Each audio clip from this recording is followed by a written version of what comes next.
Whoa!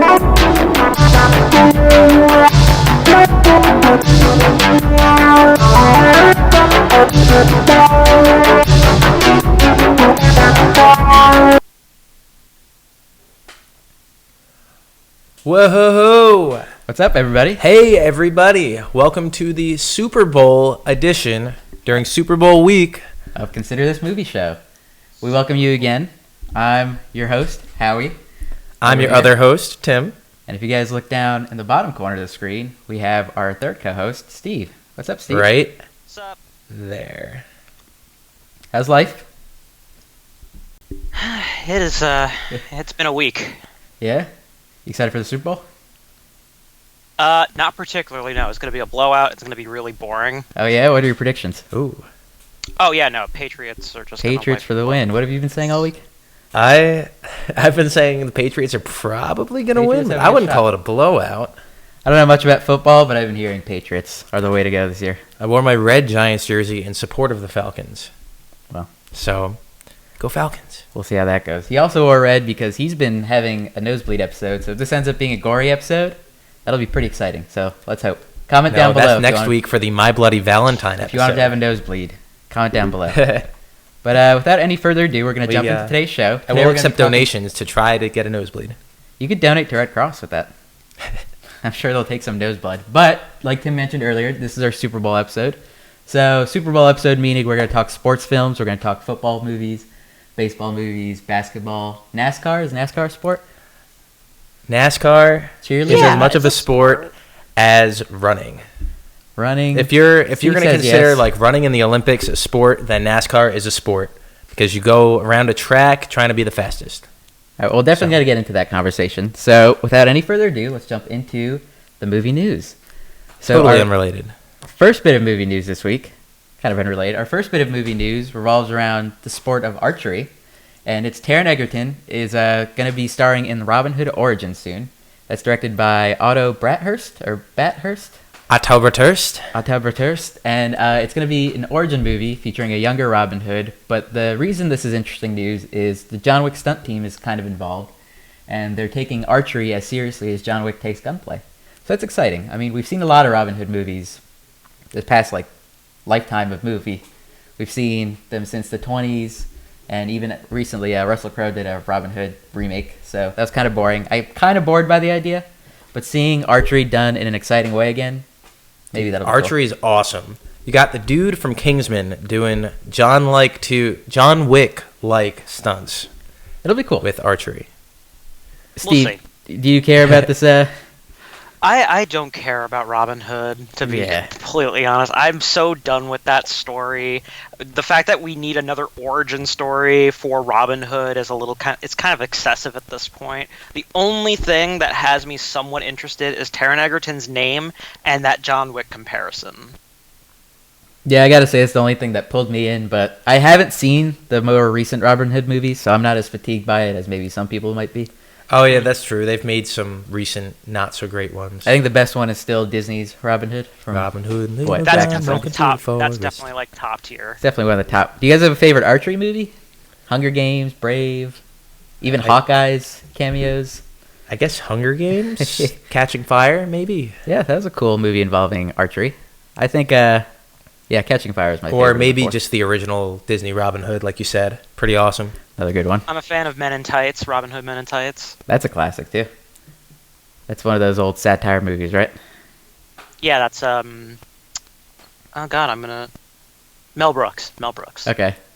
Yeah, Mel Brooks made some classics. Spaceballs Very nice. was another good one. Yeah. But, anyway, going to move on to our second bit of movie news today. This is another one where you might be asking yourself, why?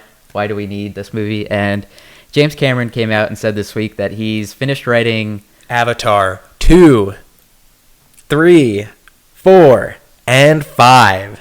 Yeah, that's right. You heard that correctly. He's written 4 Avatar sequels. They're going to start filming the motion capture stuff this summer, I think in August, and they want a release date of December 2018 for Avatar 2. Do we care? Does anybody care about this movie anymore? Nope. Dude, remember how cool Avatar was like? It's like a video game, and Avatar 1 8 years ago was the forest level.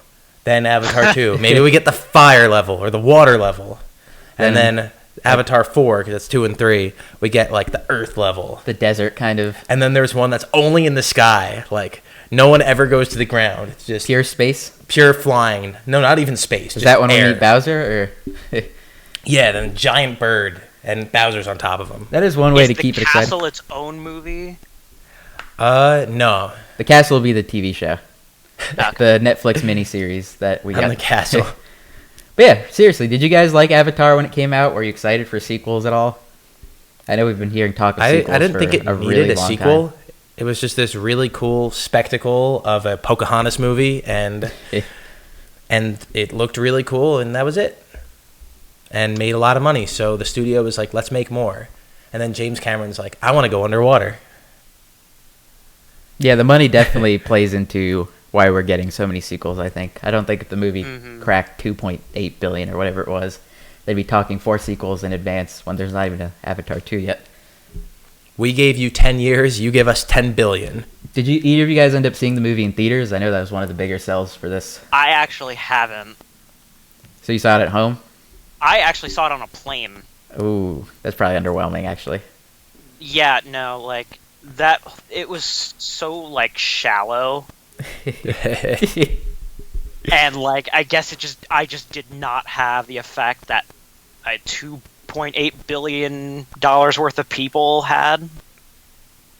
It is absolutely a weak story. I think the big draw was the spectacle of seeing a 3D movie, which 3D wasn't that popular. I don't know if you guys knew. A lot of theaters did switch over to. Created that style of 3D, or at least it popularized it. A lot of theaters did switch over to. Started the gimmick. Yeah, it did switch over to digital projection, I think, to play a movie like this, and that started off the 3D trend. And that's what I'm saying. I don't see. They're going to need some kind of gimmick or a really good story to keep 4 movies going, and I don't see where else they can take it. And like that's the thing, like Avatar, like yeah, it made that much money, but like there's no cultural impact whatsoever. Like you don't see anybody in Avatar Halloween costumes, but you'll still see Heath Ledger's Joker every year, and you'll continue to see him every year. The plot was forgettable, as we already mentioned, and the characters are totally forgettable as well. Like if I went anywhere, doesn't matter where. If I asked you who Luke Skywalker was, everybody's going to know who Luke Skywalker is. Nobody's going to name any character from Avatar. Yeah, nobody's going to know Jake Sully. You're right, though. Avatar had pretty much no impact on anyone, and I don't hear anyone talking about it, especially, it's been 7 years now, 8 years since that movie's come out? Nobody cares, I don't think. But when it came out, people loved it. A lot of people were talking about it. It almost won Best Picture. Yeah, there was a lot of possibly second in the running for Best Picture that year because of the spectacle and how big it was. And also, we can't forget that this movie took place on a planet of avatars. One, that we only explored a small amount of, that forest. And two, it presumably takes place in a planet far away from Earth, and there are most likely other planets that they can explore. So there's a lot of... They created this big world that they can do a lot with, and James Cameron is an excellent writer and director. So I'm honestly kind of excited for at least one of these. Maybe not all of them. Maybe not all 4. But okay. I'm pretty excited to get another James Cameron movie at the very least in 2 years. Yeah, it's been a really long time. It's a lot of gaps between his films. But there you have it. We have 2 nays and a yay for Avatars 2 through 5. We'll see how those turn out. My yay is for Avatar 2.5. 2.5. Maybe 3. You might have to wait 2.5 years until this movie even comes out. But yeah, right now it's scheduled for December 2018, but they haven't started filming yet, and it's a heavy post-production movie. Yeah, I don't know how that's going to work out. I think they just started pre-production. Exactly. I think like motion capture or whatever, but they haven't filmed anything as far as I know. Well, best of luck to them. James Cameron does what James Cameron does for I predict a summer 2019 release. Our next topic is going to be the SAG Awards, which happened this week. Of course, it is awards season. We had a whole episode dedicated to the Academy Awards last week. Feel free to check that out. But did you guys end up watching the SAG Awards this weekend on your screens? Nope. Well, SAG Awards are the Screen Actors Guild, and the awards are all actor-based. They're individual acting awards and ensemble awards. So we're going to jump into a couple of the film-related ones. Best Ensemble in a Motion Picture, I believe, went to Hidden Figures. So that's for outstanding performance by cast in a motion picture. An interesting thing I noticed, and Tim pointed out earlier, is a lot of these awards did go to African American people. So Yeah, 4 out of the 5 acting awards for movies that they gave out were to African Americans, which is a strong year for African American movies. Hopefully, I don't know if that's a backlash to last year's. Yeah, I was going to say it kind of makes up for last year. Yeah, last year there was a lot of qualms and quips about the Academy for the Oscars only putting mostly white people in the award winners and the nominees. Yeah. So last time we spoke, you guys hadn't seen Hidden Figures. Has that changed in the last week, or should we move on? Haven't seen it. No, for both of you? Yeah, I can't really comment too much. Outstanding. Haven't seen it, probably won't. Yeah, it's honestly kind of a mediocre movie, but the acting was fine. Outstanding performance by a male actor, I know you guys saw this one, was Denzel Washington in Fences, which I'm pretty happy about. I think he did really good in that movie. And what's interesting, again, Tim pointed this out, is Casey Affleck didn't win this. And Casey Affleck's been a very big frontrunner for Best Actor at the Academy Awards. Were you shocked by a little bit him not winning this? Definitely. Denzel winning was definitely a surprise. And since the SAG Award is kind of like a preview for the Oscars, since Casey Affleck didn't win, that Oscar could go to anybody now. Yeah, that definitely changes the playing field up. I already shared my thoughts on Denzel's performance last year, but I thought he was very good, but not. There were a couple better performances, I thought. Okay. For outstanding performance in by a female actor, I do want to point out that Amy Adams was nominated for the SAG Award, as was Emily Blunt for The Girl on the Train, which was a pretty bad movie, but besides the point. The winner actually ended up going to Emma Stone. Did this shock either of you guys? That was expected. Yeah, that was pretty obvious. And I just would like to point out that Stranger Things won Best Performance by an Ensemble in a Drama Series, so go Stranger Things. All right. That might be why you're having the nosebleeds, man. I think so. That was definitely a thought. As far as there was some supporting role awards given out, Mahershala Ali won for Moonlight for supporting actor. That was my prediction last week for the Oscars. And so I'm pretty happy about it. Which was very well did a good job. I thought. It's been a good year for him too. Yeah, he was What else was he in? Luke Cage, right? In Luke Cage, and he was definitely in something. He was in Hidden else. Figures too, actually. Wow. That was it. He was in Hidden Figures. That was a much smaller role, but I mean, he did fine in that. But Mahershala Ali in Moonlight was really good. And for Best Supporting Actress was Viola Davis, also for Fences. Also predicted, and I'm very happy about that. Yeah, that's I thought she was good excellent. One. So 4 out of those 5 were all African American. Good job.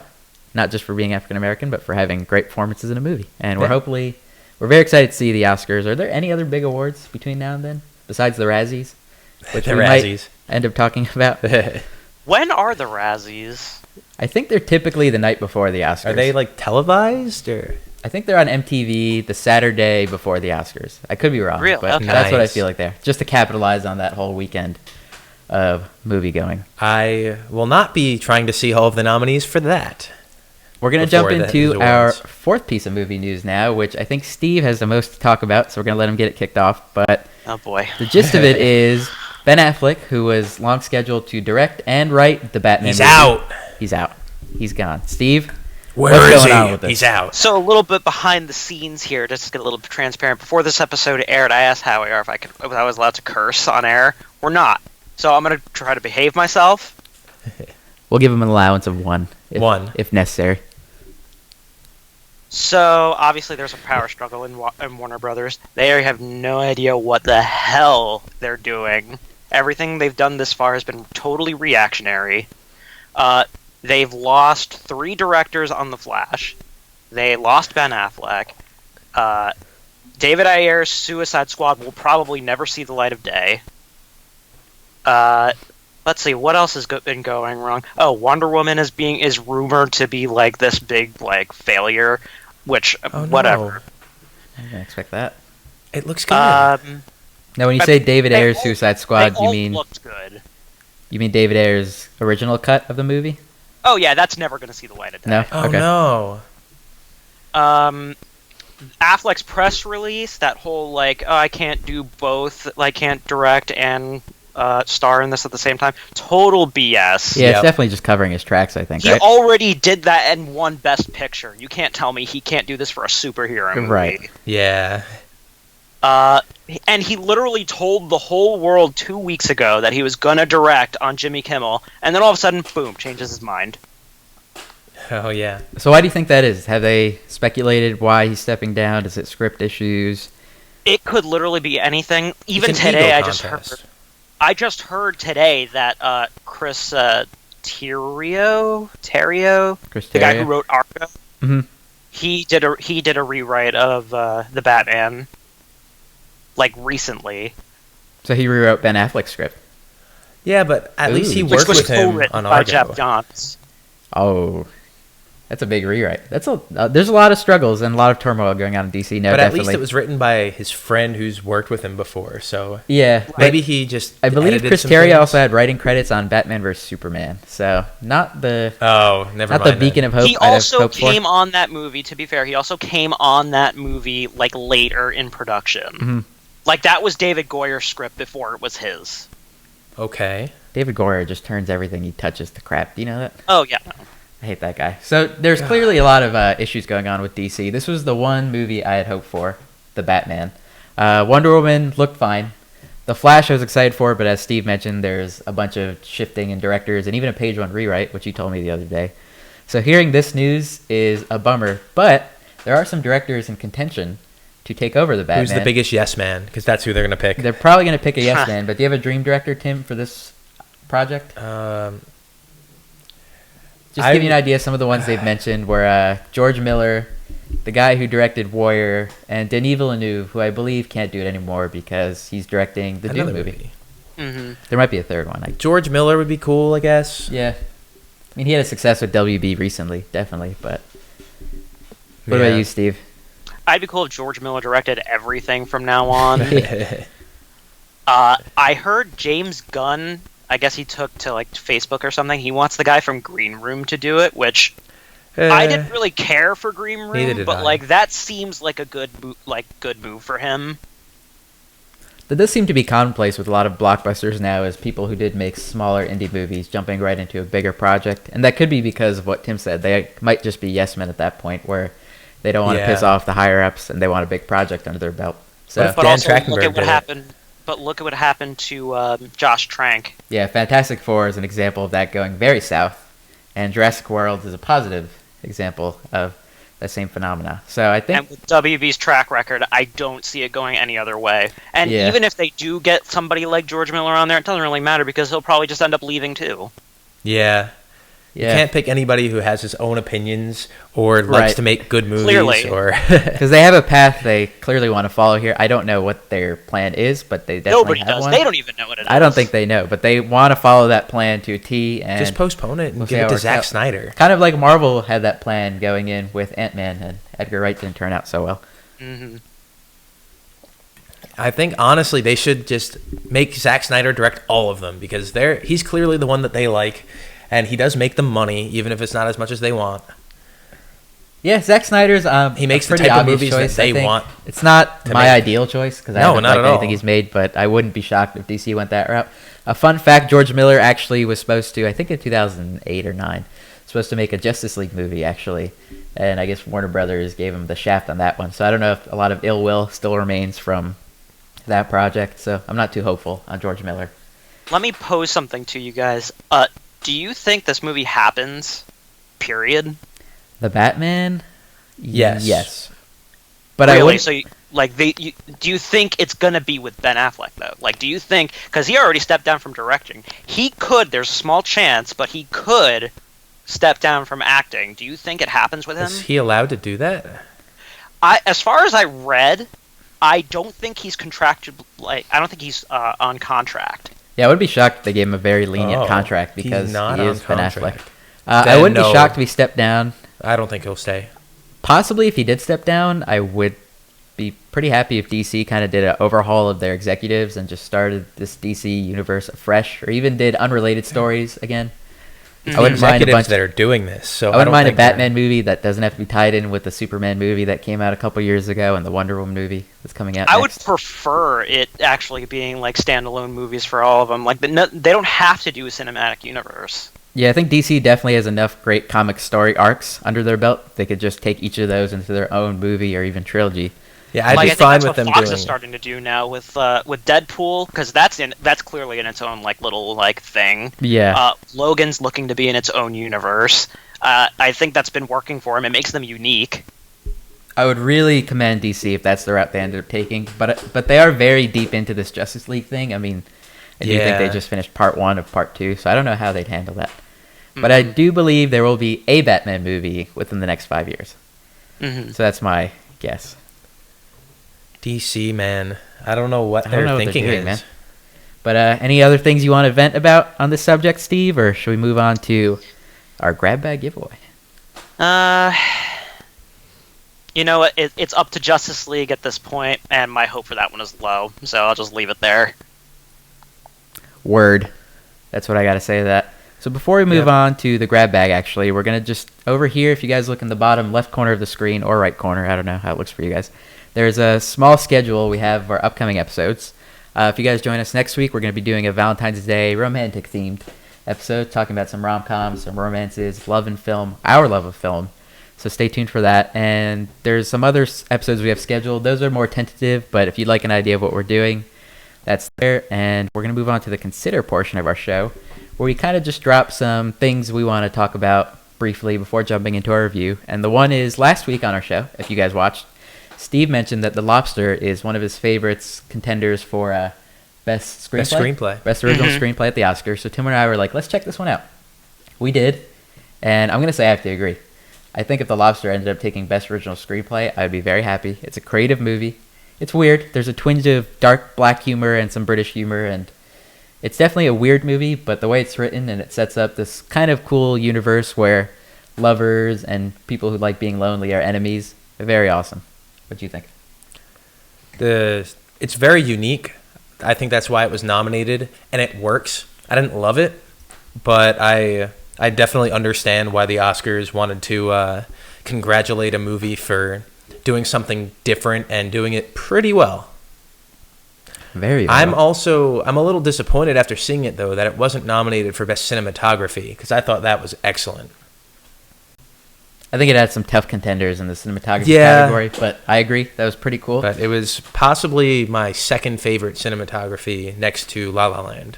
So I can agree with that. What about I'm so happy you guys dug this movie. I really enjoyed this. It was definitely really cool. It's weird too. I was looking at it. It came out in 2015 overseas, but I guess since it was released on our domestic soil in 2016, it qualifies for that Oscar. What about the two of you? Have you guys seen any cool movies or anything you guys want to talk about for this week, or what did you end up seeing? Well, I've been on a documentary kick lately. Oh yeah? Yeah, I never really watched any of those because whenever you see them in school or anything like that, it's always like, oh god, we have to watch something educational now. But as an adult, hey, I could watch a documentary on anything I want. So I checked out 3 this week. The first one was The Death of Superman Lives, What Happened. That's John Schnepp made that one, right? John Schnepp, yeah. That's the death of the Superman movie starring Nicolas Cage, which is definitely fascinating to see what the thought process was behind that.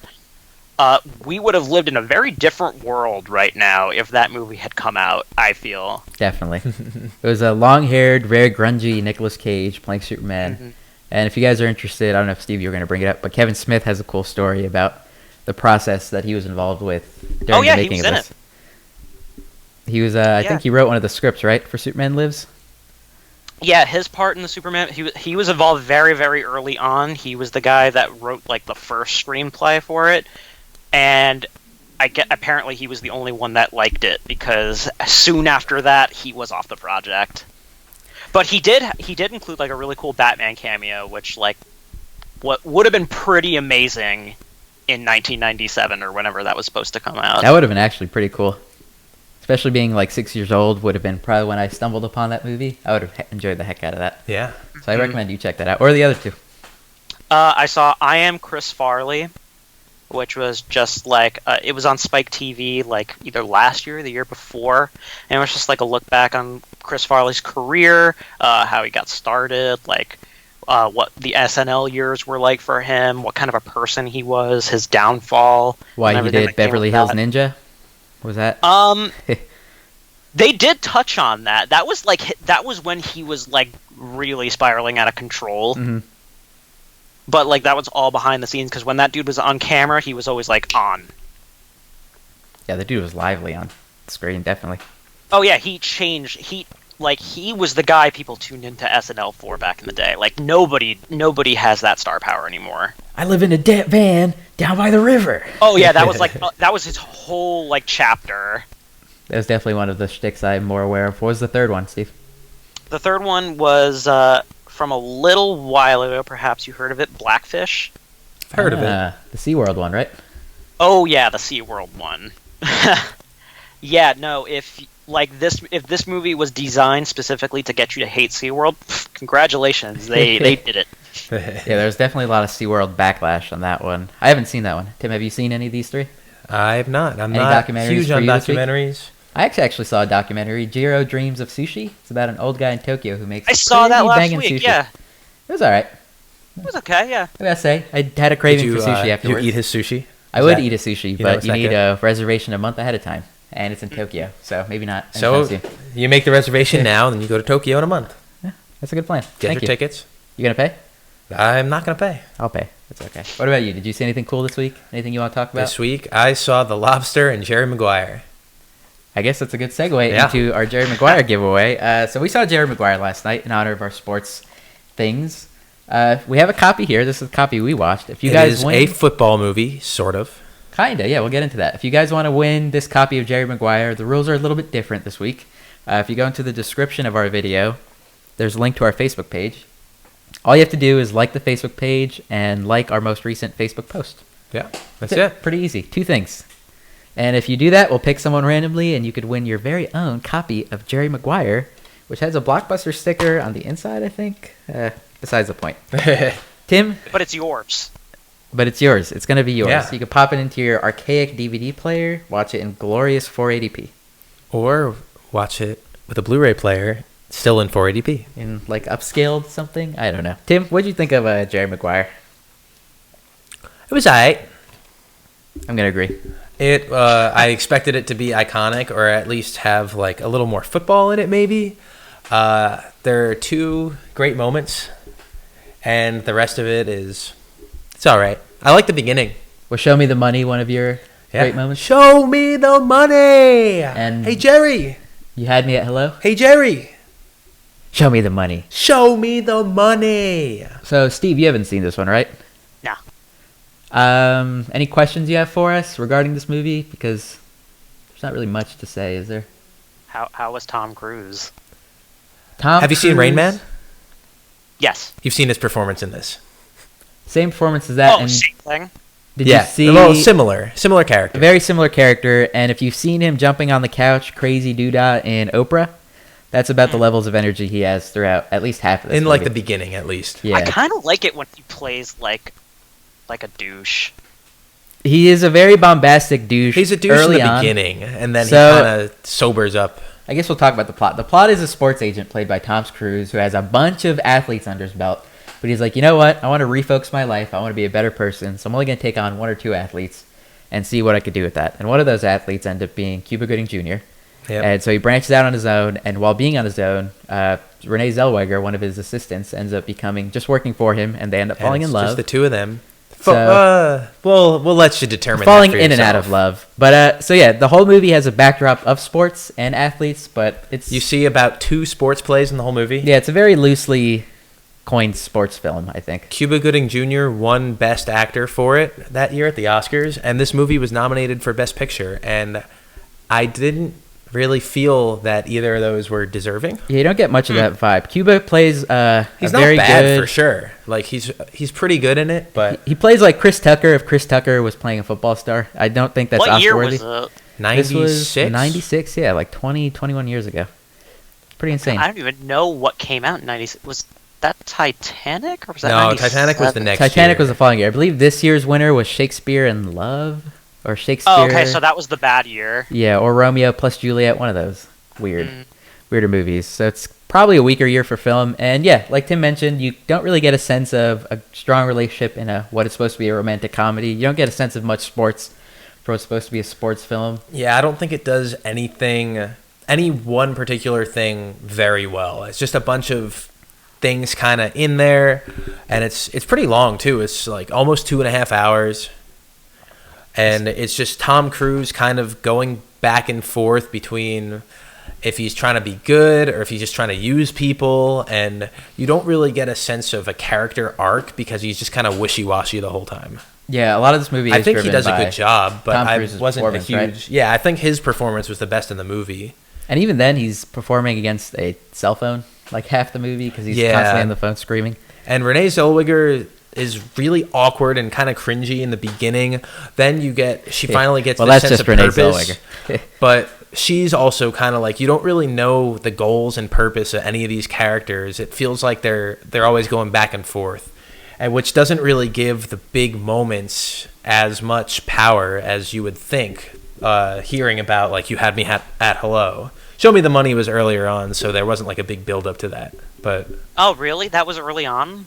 Like maybe a third of the way through the movie. Yeah, a third of the way through the film. I feel like that's the reason you watch that movie, because that's the only thing I know about it. Yeah, no, You Had Me at Hello's at the end, and it's supposed to be this big, powerful moment, and it's not bad, but I didn't get as much as I thought I should have out of it. Tim, you were saying earlier you were hoping this would be a very iconic movie, and I do think it has a lot of iconic moments. And our awareness of those moments might have desensitized us to the film a bit. I will say, if you're a fan of Cameron Crowe's films, who does tend to make longer films, Almost Famous being one of them, and you like that style, you might like this movie.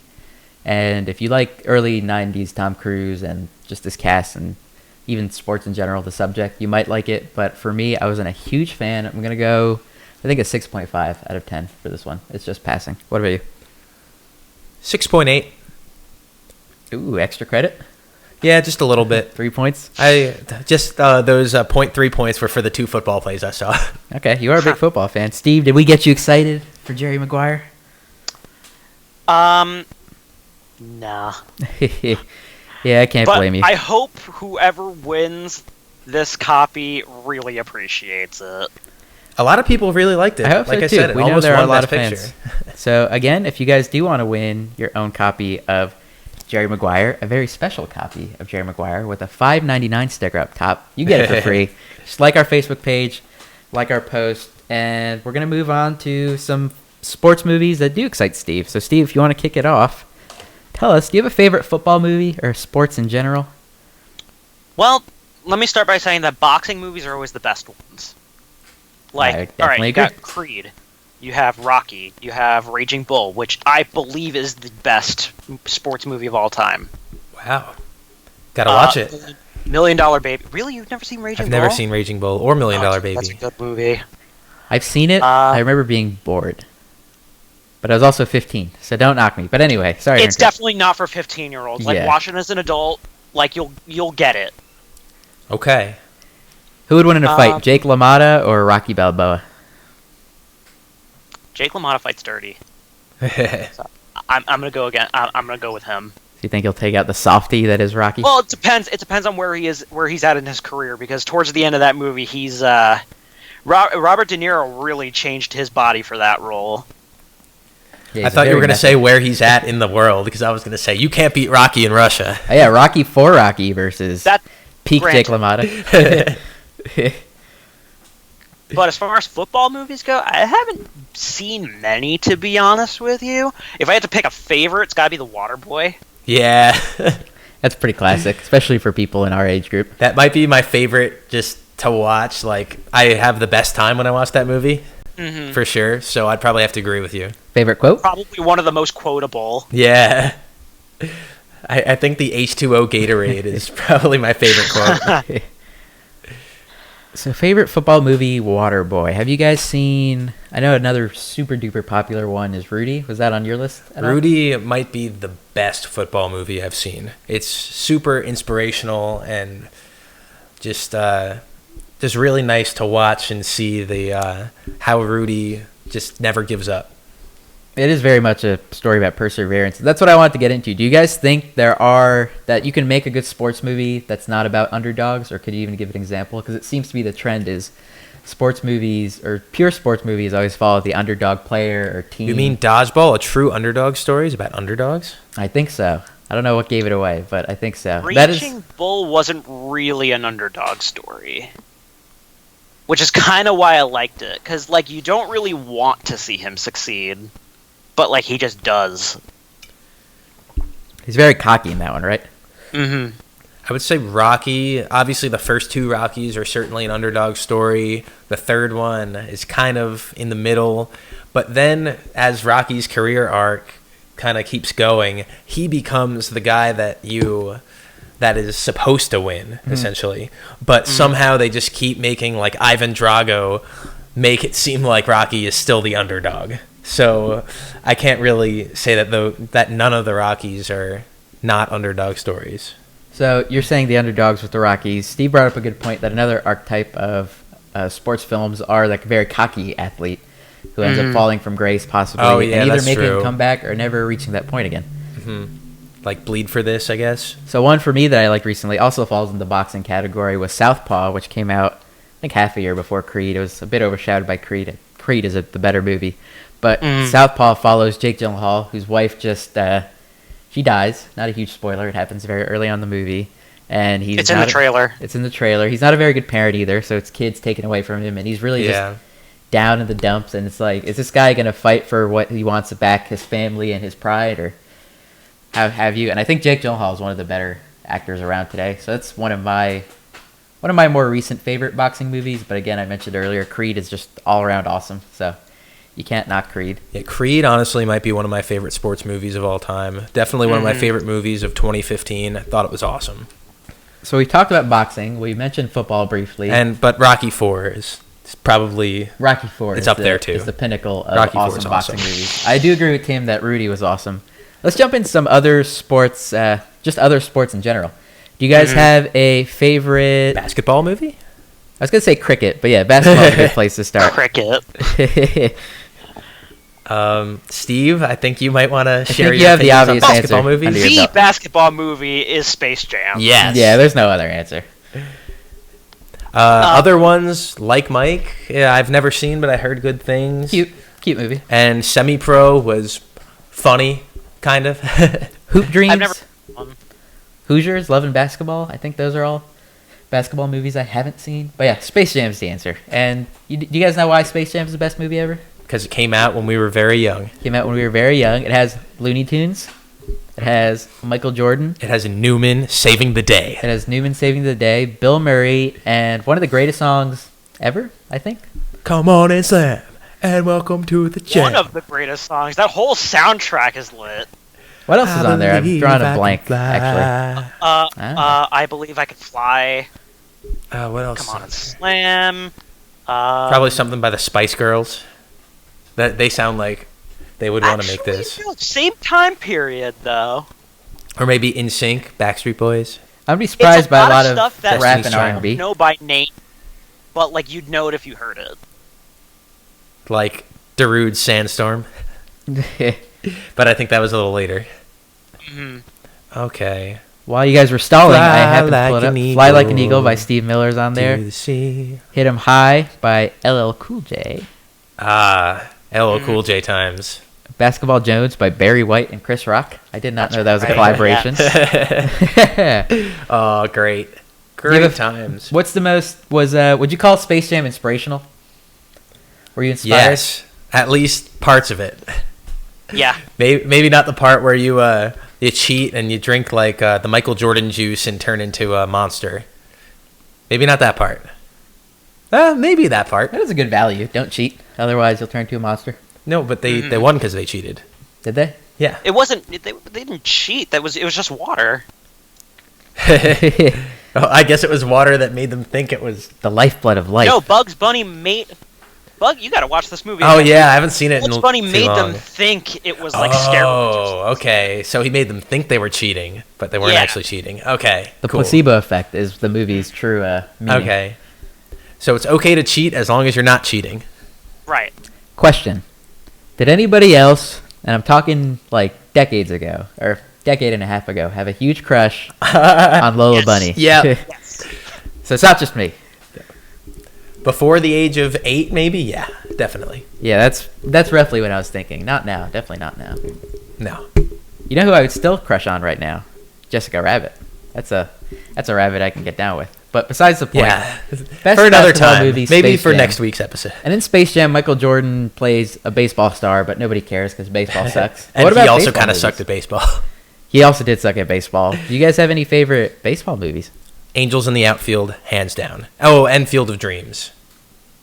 There's- Okay, Only I two can't can pick a name off the favorite. top of my head. Can't pick a favorite between those two. I think there's definitely better baseball movies. But a close third, Benchwarmers.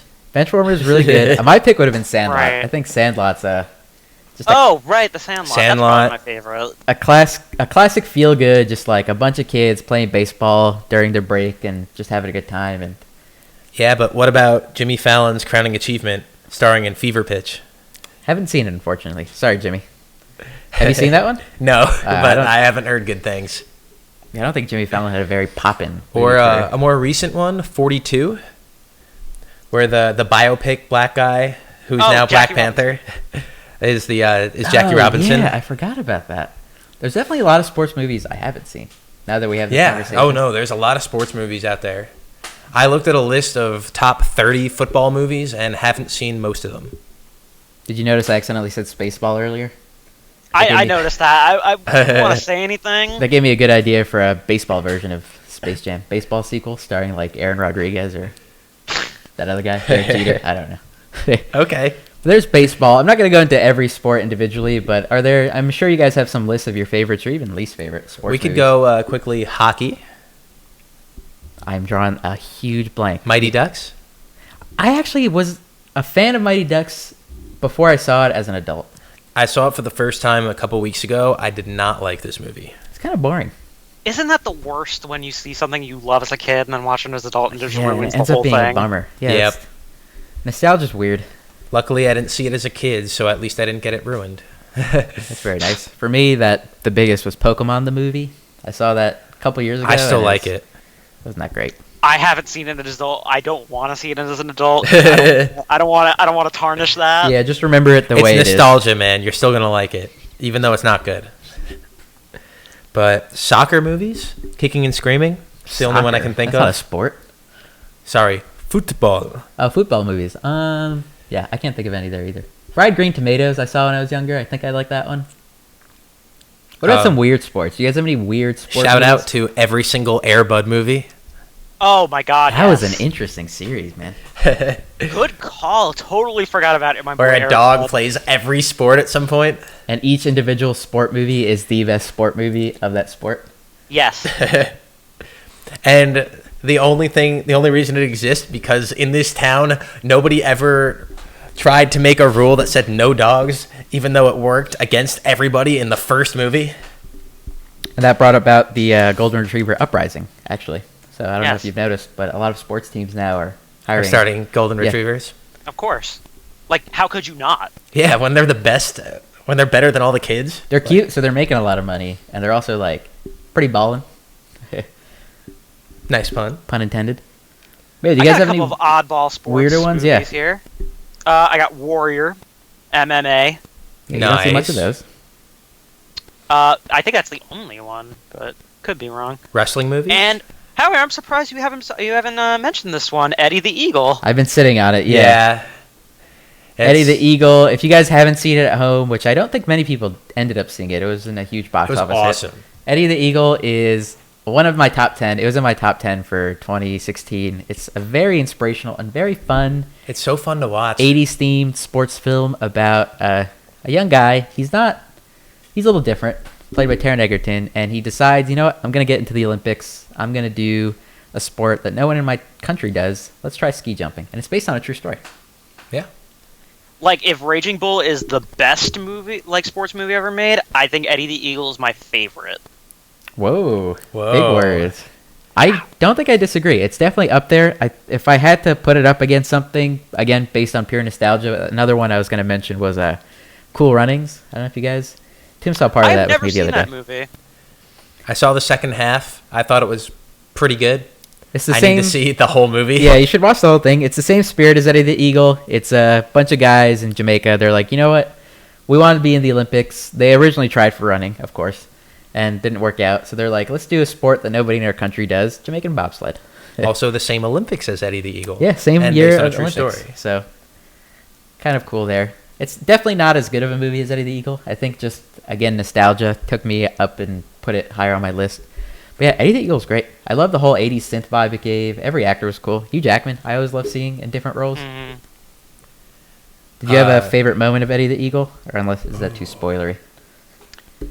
The whole thing. Whenever you see his facial expressions, like getting super excited. Whenever he succeeds, it's very heartwarming. Is it a spoiler if it's a real event? If you live in England, no. If you live in the United States, yes. Okay. Because nobody here knows the story, but So over just in say it in England. a British accent, we might fool our audience. I think. But yeah, definitely a great movie. What are some other oddball ones? Caddyshack. Ever seen any I guess. wrestling movies? Oh, good call, Caddyshack. Yeah, Caddyshack's a great call. Caddyshack's another oddball one. Pretty funny. Wrestling movies. The Wrestler? I haven't seen that. I one. saw part of The Wrestler, and I thought it was sad, but it was like really well made. You could tell, like the acting, it was just nice and gritty. And Do movies starring Dwayne "The Rock" Johnson count? That's wrestling. Gridiron Gang? The Tooth Fairy. That's The Game Tooth Plan. Fairy. He was actually in The Game Plan. Moana? Is that a which is wrestling football movie? Nope. Well, they wrestle the water. Yeah. They wrestle the big fire beast. But I guess Caddyshack's another oddball one. What are some other sports that aren't really sports? Talladega Nights, you're a big fan of. Yeah, Talladega Nights might be my favorite sports movie, or Dodgeball. A true underdog story. They're technically about sports, and they If show you had the to sport pit in those them. two head to head, Vince Vaughn versus Will Ferrell, who'd you pick? Ooh. Oh, Will Ferrell, hands down. Yeah, Oh, hands Yeah. down. I don't like Vince Vaughn. he's very chatty. I like Vince Vaughn in some things, and I liked him in this. It worked for me. Same thing for Ben Stiller. He's good in some things, and he worked in this movie. I think just judging the two, I'd go Talladega Nights. I like a lot, and I think NASCAR is not very much a sport, but I'll give it a pass just for making a good movie out of it. Now, this is about as much of a sports movie as Jerry Maguire, but I'm going to briefly discuss Foxcatcher. Oh, okay. It is a wrestling movie. They do show wrestling in it, but not really many of the actual matches.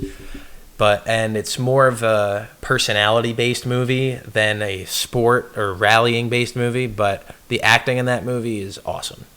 I've heard a lot of good things. It's a movie. I never ended up being able to check it out, but Steve Carell was in that one, right? Steve Carell was nominated for Best Actor in that. He was really weird, and they had a lot of makeup in it, but he was very different than I've ever seen him. I like seeing him branch out, though. Yeah, that was cool. Channing Tatum and Mark Ruffalo were even very good in this movie. Which is why I was kind of surprised that I didn't like Mark Ruffalo so much in Spotlight, because he did such a great job the year before in Foxcatcher. Yeah, Mark Ruffalo often tends to play Mark Ruffalo type characters. But I ended up looking. You just mentioned sequential year movies.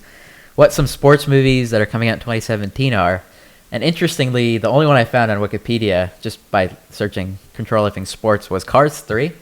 So it kind of brings me to the point. What do you consider a sports film? A film. Something that has to do with sports. I guess that counts because I personally consider NASCAR a sport.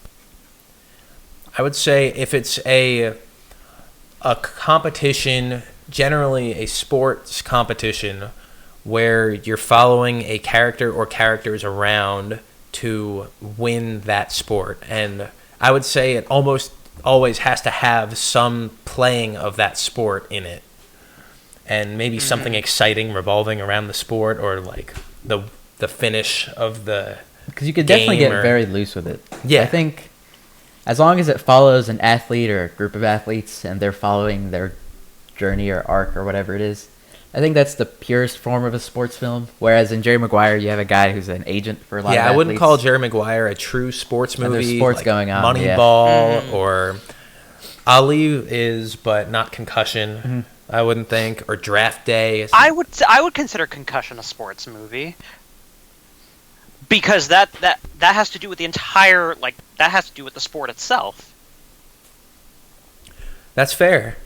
Exactly. That's where you get into the interesting conversation. Yeah, because I genre. wouldn't consider a sports movie something that didn't really involve the playing of the sport or or the competition of it.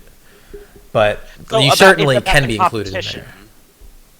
Yeah, I think competition is definitely a big factor for a lot of people. When we were looking at best sports film lists, a lot of the movies were based on the competitive aspect of a sport. So you wouldn't see something like Concussion, like Steve mentioned, versus something like Remember the Titans, because that Yeah. one is based on the competition. But I mean, it is an interesting point you bring up, and that's where you can get into interesting distinctions of a genre. So, are you guys a fan of the sports genre, and do you have a preference for sports drama or sports comedy or genre mixes? I think sports comedies are awesome. Most of my favorites are sports comedies. But sports dramas are always good that feature like something heartbreaking happening, and then more inspirational, heartwarming sports movies I think are great. Yeah, definitely for me, the inspirational ones. Like, I'm not a huge fan of sports typically, but I know a lot of people say within actual sports, wrestling especially, if you consider that a sport or not, there are story arcs between your favorite teams over years or your favorite athlete. And if you follow an actual sport, you do get that interesting storyline of just following all these real life people.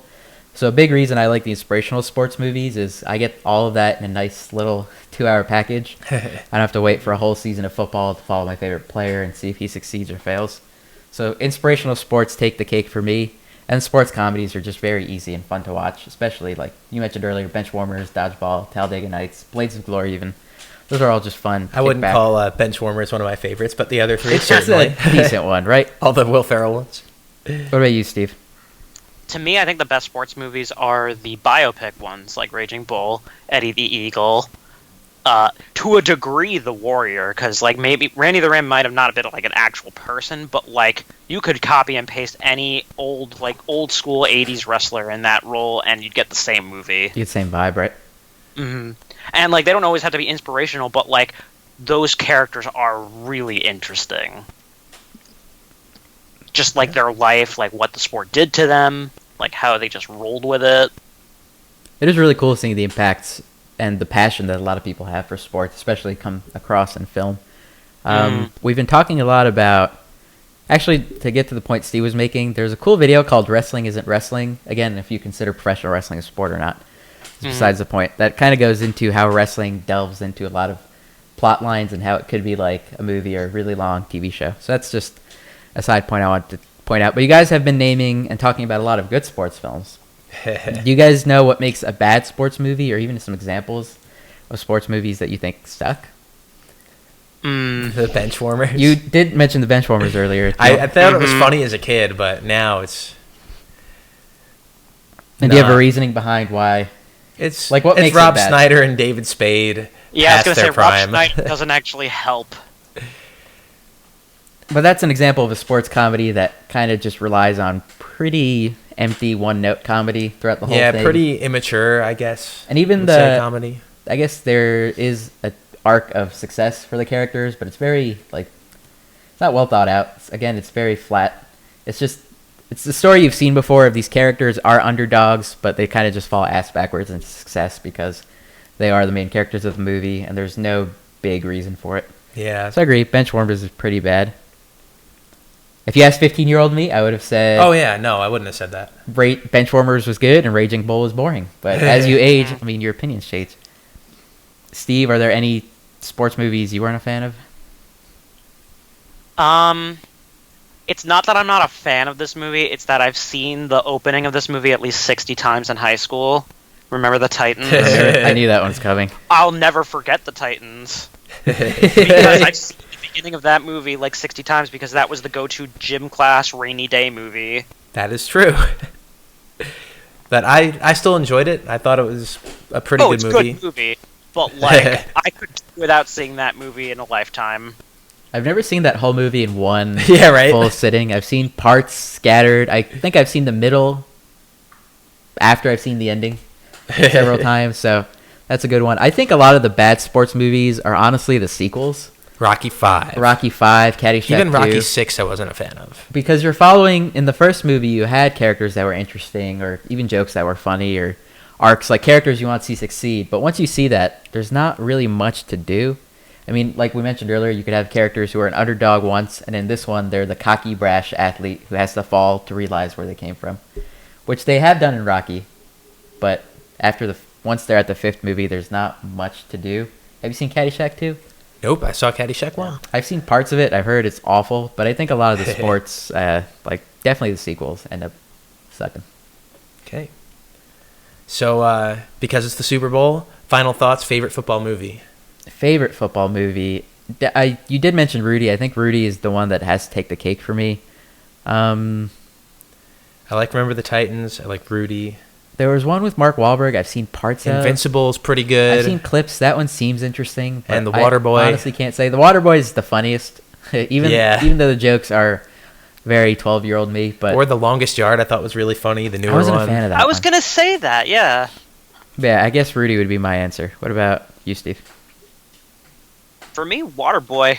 Only because, like, you know, it's just so quotable. Like, I could probably watch that movie 100 times and still be ready for 101st. Yeah. All right, I'll go with The Rudy Boy. The Rudy Boy? I've only seen Rudy once, so if I were to have to, like, rewatch a movie, I'd say Rudy, because I've seen The Waterboy at least 10 times. So before we move on from talking about sports, we do want to give you guys just a preview into what we're working on. We are going to be making a football movie themed video. Should be out around Friday, Saturday. Keep your eyes peeled. It's going to be dealing with some cool football plays in movie history. So just a little tease on that. We are working kind of hard on that one. Yeah. Well, when we're not sleeping, we're working on it. So we'll say that. So that's our sports discussion. If you guys have favorite sports movies or movies we didn't mention or movies we may have crapped on or enjoyed that you think are the exact opposite of how we felt, please comment down below. We'd love to hear your opinions. Mike G, who co-hosted last week with us, he said Air Bud is the greatest movie of all time. Something along those lines. All right. The original one. So if you have a fan there. And we're going to move on to, we're going to talk a little bit, we're going to take it back to last week's box office. Tim and I, every week, we do a head-to-head box office competition where we guess our top 5 picks. Sometimes he wins. Usually he wins. Sometimes I get some points there. This was an interesting week at the box office. Got 0 definitely. 2 weeks in a row.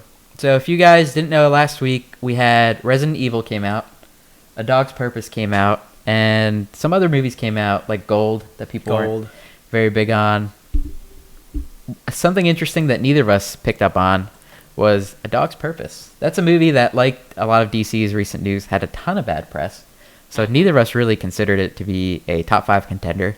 And it was a pretty weak movie in the box office total, so that definitely helped it out. But yeah, A Dog's Purpose, I wasn't thinking it was going to do great. Have you guys heard about a lot of the negative press surrounding A Dog's Purpose? Yeah. Oh yeah, like it was all over my feed, but like yesterday I saw an article about like Ellen DeGeneres coming out and defending it because I think like TMZ, according to her, TMZ like totally blew that video out of proportion. But like I saw the footage, I know what I saw. I'm not gonna go see that movie. Not that I was gonna see it before because those trailers were horrendous. It did look like a pile of crap to begin with. Yeah. I don't want to see the same dog die 6 times. Oh yeah, that's true. But apparently, Steve and I are kind of alone on that one because the movie ended up cracking number 2 at the box office. Number 1 was Split, which I'm glad is still doing really well. It did $25.6 million. I think it's hit $100 million worldwide, which is pretty cool. You got to see this one. We got to talk about it. Maybe we'll do a spoiler video soon. Dog's Purpose came in. I'm so happy he's back, by the way. Yeah. It's nice to see him doing some cool stuff. Dog's Purpose number 2. Hidden Figures still holding strong at number 3 with $14 million. A very close fourth was the new Resident Evil movie, which supposedly is the last Resident Evil movie. It's called The Final Chapter, so that's we'll see. Possible. They had final chapters not be the final chapter before. I think Saw being one of them. That is true. La La Land came in at number 5. And 6 through 10 we're not going to jump into, but 10 I do want to point out was Matthew McConaughey's newest film, Gold, which had a very, very weak $3.4 million. The reconnaissance is over. Yeah, I do think it's over. I mean, he had Free State of Jones this summer, which did abysmal in both reviews and box office. And he had Sea of Trees or Life of Trees, something like that, with Gus Van Sant, who directed Good Will Hunting, come out earlier this year. Oh, no. That was another poorly reviewed one. Do you guys think the reconnaissance is over? Well, hold on. Was Gold a wide release? Gold was in 2,200 screens, so technically I think anything over 2,000 is considered wide. But a lot of these movies saw 3,000 plus screens. Okay. Because that might have had something to do with it. But I think that might have something to do with it. As far as the reconnaissance goes, like, I'm still looking forward to The Dark Tower. So yeah, I forgot about that one. Okay. I've seen the cover for that. It looked a little too early 2000s for me. I don't know much about the story. Have you read The Dark Tower? Me? No. But, like, all I know about it is he plays, like, the devil, and Idris Elba plays a good cowboy, and I would totally watch that movie. That does sound cool. It does sound interesting, but I have seen some of Stephen King related work recently. I saw It for the first time last summer, and I saw Under the Dome, which is his miniseries on like Amazon. Both of those really underwhelmed me, so I don't know if I'm a fan of Stephen King. I mean, he's had a ton of stories that are also good. So I'm in the middle on The Dark Tower. So Dog's Purpose did pretty well. Resident Evil is doing $13 million. That's pretty good for Resident Evil. Do you guys think... Have you guys seen the Resident Evil movies? I haven't. Nope. Not in a long time. You guys play the games? I know the new game came out. I wouldn't be shocked if that played into it a little bit. Selling games, man. That's why Ratchet & Clank made a movie. Oh, that didn't go so well. See how that turned out. Hey, I bet you they sold games. I think some kids probably did buy the game after seeing the movie, or there was some connection there. But it is shocking seeing Resident Evil doing so well, and it's very heartwarming or heartening seeing La La Land still in the top 5. They actually had an additional 1,200 theaters added to their wide release. Yeah, So I think it was the Oscar buzz. the Oscar buzz is helping. That movie is at $107 million on a $30 million budget, so I think Damien Chazelle has carte blanche on his next movie, Yep. pretty much. Is anybody else? I just want to bring this up. Monster Trucks is still in the top 10. I don't know who's seeing this movie. It still made $4 million. It made more than Gold in its It opening. made more than Gold. It made more than a lot of movies, honestly. Made more than Patriots Day. Monster Trucks. Did it make money? A little bit. It's at 28 No, but million. did it like exceed the budget? No, Paramount actually wrote that movie off as a pretty much a loss. I think last year the movie. Because I don't think anybody was going to watch that movie. Apparently, enough people are that it's in the top 10. People are watching it. It's 28 million. It's made on a $100 million budget, I want to say. But the guy who financed that one, I think their executive at the time, it was an idea his son or daughter had, and he's like, "Sure, I'll greenlight that." And they were like, "What the hell did you do?" So he's gone. But I mean, it's making enough money that I'm sure it's not the biggest loss in the world. People are seeing it. I don't know. It has made as much money as Patriots Day, which is the Mark Wahlberg movie with the Deepwater Horizon director. That's shocking to me. Yeah. I thought that movie would take off, but maybe people weren't ready for Patriots Day to come out. 3 years after the event itself? Yeah, I think it was a little too soon. Also, we're going to jump down. There's no buzz for it. Like, there's no Oscar buzz for that one. Yeah. Nope. Nobody really cared, and I do think it's too soon. I'm going to jump down to one of Steve's favorites. It's not on the list that you guys can see, but Moana is at number 13 still, which isn't bad. I did see they have a sing-along version in theaters now, so if you have kids or you want to just sing along with the kids, that's something you could do. Do you guys think that movie's ending up being a disappointment? It's at 240 million domestic, 530 worldwide, whereas Frozen did like 1.3 billion dollars. Frozen was like a phenomenon with kids, though. Like this, like Moana. Like I love Moana. I thought it was definitely better than Frozen. Like it didn't have that. It didn't have that "Let It Go" song that little girls are just going to play over and over and over again. That's true. See, I personally liked Frozen better than Moana. So I've seen it like at least 5 times now, and I still can't get enough of it. I thought Moana was very good. Like, I think it should be making more money. I thought it was a lot better than Finding Dory and Secret Life of Pets, which made a lot more money than Moana. So, but I agree, it doesn't have that. I don't know. I feel like because it's kind of pertaining to a niche audience, like it made a ton of money in Hawaii and Pacific Islands, but people just don't seem to be as interested in that as Snow.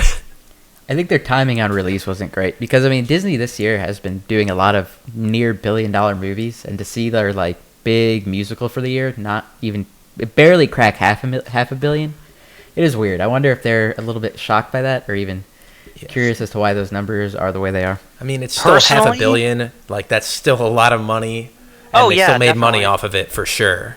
And the merchandise, forget about it. Personally, my expectations going into Moana were kind of low. Only because Zootopia was so good that, like, there's no way they could do another, like, good movie this year. Because usually, like, what tends to happen with these, like, animated movies, like, they release, like, one, like, the best animated picture, and then there's, like, the toy seller. Yeah. And, like, that's what I thought Moana was going to be. But, like, apparently, like, that, going in with the low expectations, maybe, like, I don't know, maybe like it a lot more. Do you guys think Disney having so many quality movies come out within close succession of each other are hurting their own profits? Because Rogue One did come out like only three weeks later, I think. And Rogue One's way past $1 billion. Yeah, maybe. It is interesting to think about. I mean, they have a lot of movies. It's kind of hard to decide where to direct your budgeting, and for marketing especially, where to put your backing. But it's Disney. They can put their marbles wherever they want into everything. And yeah, I'm sure they're not fine. upset. So it wasn't was a big deal. I just think Moana, and it was marketed kind of well, but I don't know, because I don't think Frozen or Moana was marketed that great before they came out. And Frozen did amazing, and Moana less amazing, for sure. If I was in charge, I would have switched Moana and Finding Dory, I think. I think Moana definitely fits absolutely really well as a summer movie, especially with a weak summer that we had. I don't know. Dory felt like a summer movie to me. I just like Pixar in the fall. I think that's where Pixar should stay typically, but I mean, I don't know. Another interesting point is Sing pulled in $260 million almost. So Sing is currently ahead of Moana as far as domestic sales. That's pretty amazing. Unfortunately. So Illumination is doing very well for themselves. I wonder if Disney's... That's true. Well, they marketed Sing a lot. Yeah, I've seen Sing marketing everywhere. I actually saw marketing for Sing in the trailer for Secret Life of Pets. Yeah. There's a bus with the Sing banner on it, which is... Those Sing trailers were out for a long time, I yeah. feel like. Yeah. I've been seeing it for like a year. I think they had they probably put a lot of money into this with the all-star cast and all the songs they probably had licensed, so they needed a hit. But Secret Life of Pets was also a big hit. With that said, we're going to talk about what's coming out this weekend, what you guys can check out in addition to what we've already had. The first movie coming out this weekend, we have Rings, which is a sequel to the Ring movies, which were, I think, originally Japanese movies remade into American horrors. I've never seen the Ring movies. Have you guys? I saw the first one. It was pretty good. Was it scary? I think so. Yeah, it was a little scary. There was a part toward the end that I was particularly jumping at. Steve, you're saying you saw it too? I think I saw it a long how long did it come? Did it come out? 2004, 2003, something like that. Yeah, sometime around then. I mean, do people really want another one? It's another belated horror sequel, definitely. I think Blair Witch is another one that we saw earlier this year. Yeah. What is it with these? Do you guys like the idea of tapping into 20-year-old, 15-year-old movies and making a sequel? So far, it hasn't been working out for me because I thought Blair Witch was, well, to be frank, it sucked. Yeah, you saw it. Oh yeah, it was the same exact movie as the one from 1990 whatever, except with a drone that they never even used. Yeah, it didn't really look that interesting. Again, I don't know why they're tapping into these older movies, even putting money behind them. I know horror movies tend to be cheaper, so I like when they put that budget towards like an up and coming director or writer and let them make what they want to make, like Don't Breathe or any of those kind of movies. What's the other movie we have coming out this weekend? I don't know. Yeah, I don't know. It's The Space Between Us. Now I know. You're looking. It's The Space Between Us. It has a lot to do with Mars. You're a big space guy. Are you excited for The Space Between Us? Not quite. No? It's a kid who's going, or he's the first kid born on Mars, and then he goes to Earth to see a girl or something. Just how all boys want to see girls. Yeah, that's what the trailer gives. We're different than them. It's not very much relatable.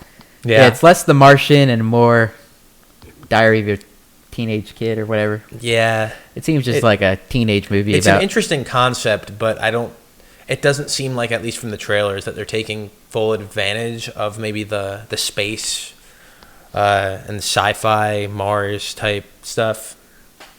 Yeah, it didn't seem very exciting. And as far as Rotten Tomatoes goes, neither one of them have reviews up yet, which isn't always a great sign with 2 days to release. So I think they're both going to be possibly stinkers. But could make money. Could end up making money. Steve, do you have an opinion on The Space Between Us? To be honest with you, I had no idea what this movie was until last night. I watched the trailer for the very first time, didn't know anything about it, and I have no idea who this movie is for. Yeah, it doesn't. It's not very interesting. I thought it was going to be for like a kid's, young teen maybe type movie, but it's not for boys clearly because they're not playing up the Mars part. Right. Girls, do girls care about that? I don't know. It looks like a rom-com, so maybe. I think like Mars Needs Moms was another one of those big Mars flops. This might end up doing Mars no good either. Mm-hmm. All right, so our final segment of the show, we pick the box office. It's our time to pick the box office, like Tim said. We've been doing a game where every week we make our picks and then we score ourselves. There's a scoreboard up here, I think. Yeah, so Tim's currently ahead 24-20, but last weekend's results, which you could see on, I think, the description of last episode, Tim actually ended up scoring 0 points last week. Again. And I scored 2 for saying Split would take number 1 at the box office, Hidden Figures number 3. Not great, but 2 points. I will very much take it. So I'm going to add 2 points to my scoreboard here. And this week we're actually going to let Steve take some picks too, because he's here on the show and he probably knows some stuff about box offices. I do want to point out this is our last week for this, I guess, round 1 of scoring. We're going to make our top 5 guesses for this weekend, and whoever ends up winning next week gets to give the loser a challenge. If you guys have an idea for what the challenge should be, let us know. It could be a video. It could be something embarrassing or interesting on the show the loser has to do. Could be any number of things. But that being said, score currently is 24-22. Tim, do you have a top 5 guess? Yeah. Number 1.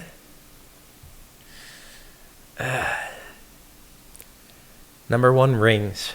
Yeah, you think the horror is going to be popular now? Yeah. Number 2, I'm going to stick with Split. Number 3, still A Dog's Purpose. Number 4, Hidden Figures. And number 5, The Space Between Us. Interesting. I'm going to say Space Between Us doesn't crack top 5. Like Steve was saying, there's not a definite audience here, so I don't think there will be. And I think Rings is going to be lower. I'm saying Split is still going to be the more popular in the horror genre, so people are going to want to see that if they haven't. So Split number 1. I think A Dog's Purpose might honestly hold on its lead at number 2. I'll give Rings the advantage here and say Rings number 3, Hidden Figures number 4.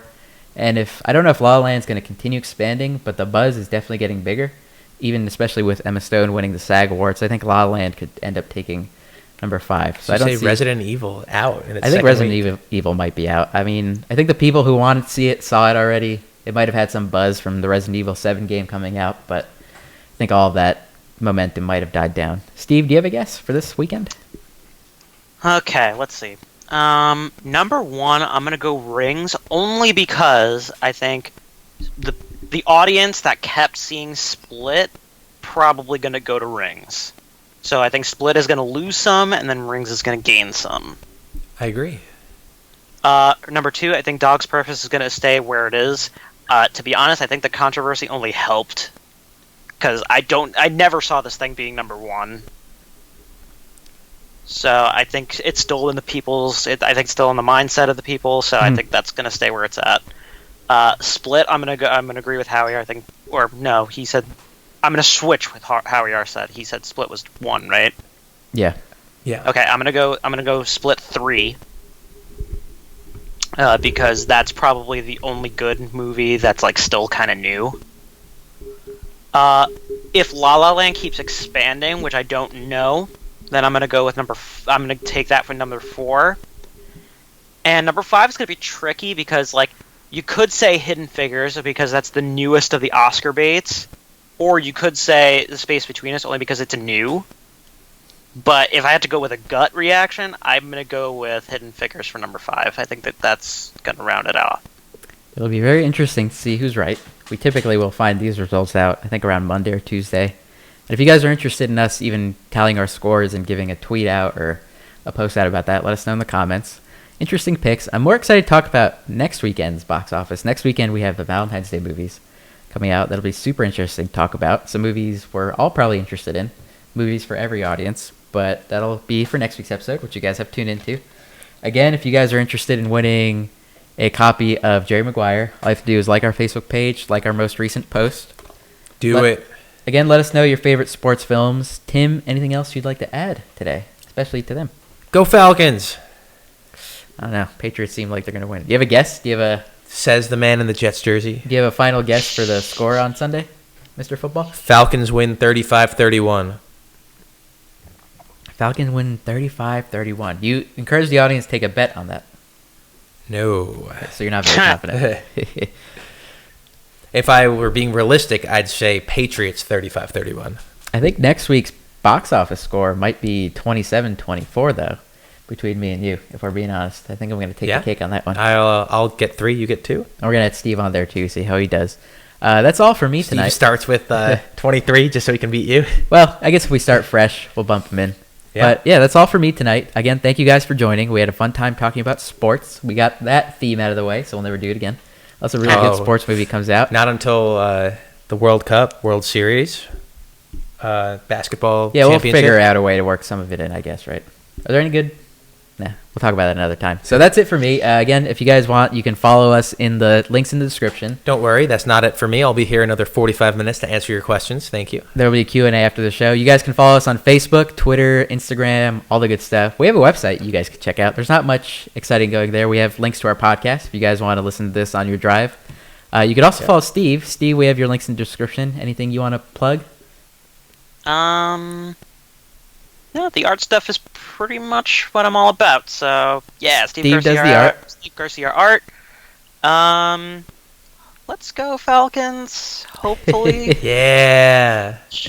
We have a lot of anti-Patriots. Tim, if you duck your head there for just a moment, there's a bit of Steve Garcia art behind us right there. It's a Darth Vader. You guys can Shameless plug. Shameless plugging. But if you guys are interested in his kind of art style, definitely check it out. Tim, anything you want to add besides the Patriots losing? That's it for me. Your nose didn't bleed. Watch some movies. That's pretty cool. Yeah. or I at was least you honestly can't see expecting to bleed. so- I guess I owe you $5. Yeah, pay up. Right there. All right, again, thank you guys. Have a great night, and we'll see you next week for our Valentine's themed episode. Have a fun and safe Super Bowl. Drive safe. Don't drink and drive. Eat lots of little weenies.